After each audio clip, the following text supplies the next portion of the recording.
support the appointment. It is important, Honorable Speaker, to note that the SRC Commission started on a very false note, not just with this House or with the institution of Parliament, but also with other institutions, including the judiciary, Honorable Speaker. And I want to implore on these new commissioners to set a new pace in their relations with other arms of government, be it in the judiciary or in the legislature, Honorable Speaker. This commission, Honorable Speaker,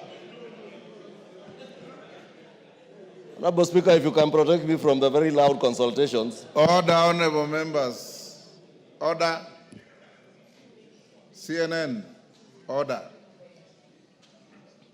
You come from the same direction. I'm sure you could have talked as you are coming here.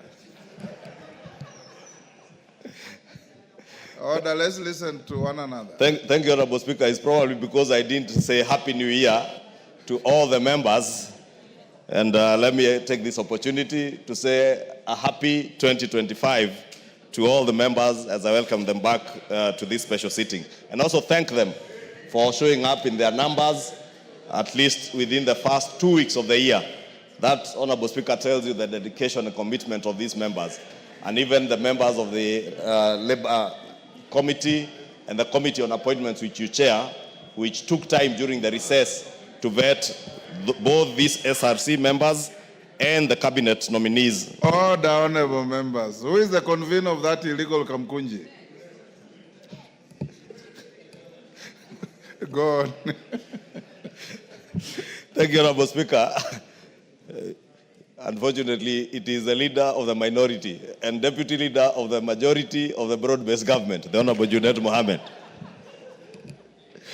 Honorable Speaker, I was saying the SRC Commission had started on a false note since its inception after the 2010 Constitution.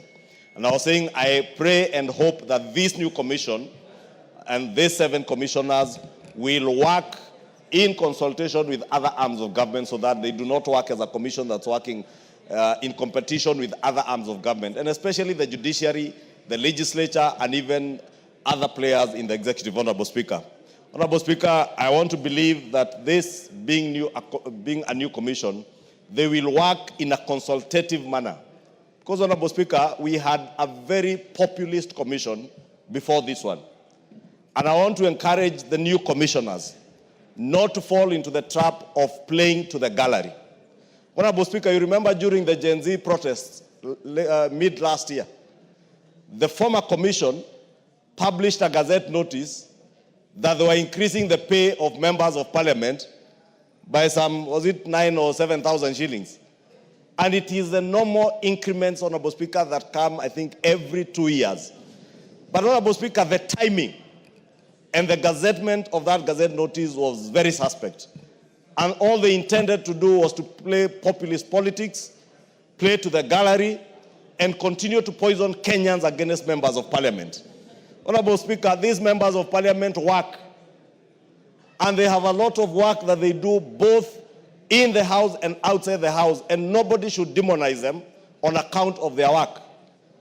349 members and another 67 members elected in the Senate, Honorable Speaker, out of 45 million Kenyans to serve the nation, Honorable Speaker, also deserve to be paid. Honorable Speaker, SRC must therefore be cognizant that they are working to balance both public interest, but also not to demonize people in other institutions, Honorable Speaker.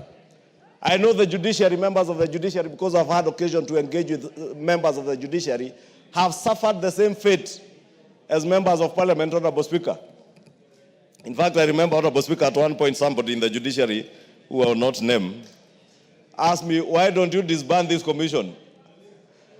And I'm sure, Honorable Speaker, if it was disbanded, very many people, even in the judiciary, would be happy.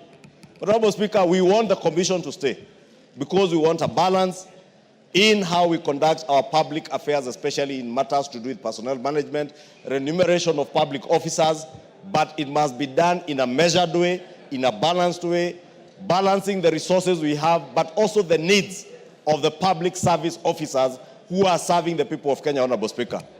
Honorable Speaker, if we do not balance the needs of public servants, Honorable Speaker, then we kill not just the aspirations of young people who are joining the public service, but we also make it impossible, Honorable Speaker, for those who are already in the public service to grow as persons.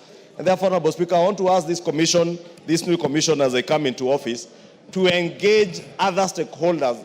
And I'm told by the chair of the committee, when they engage with all these individual commissioners as we are vetting them, they did commit that they will work in a consultative manner, they will engage stakeholders, and by the time they make decisions, they will make decisions that are out of a consultative process. And I want to congratulate them and support their approval, Honorable Speaker, and therefore beg to support this motion. Thank you.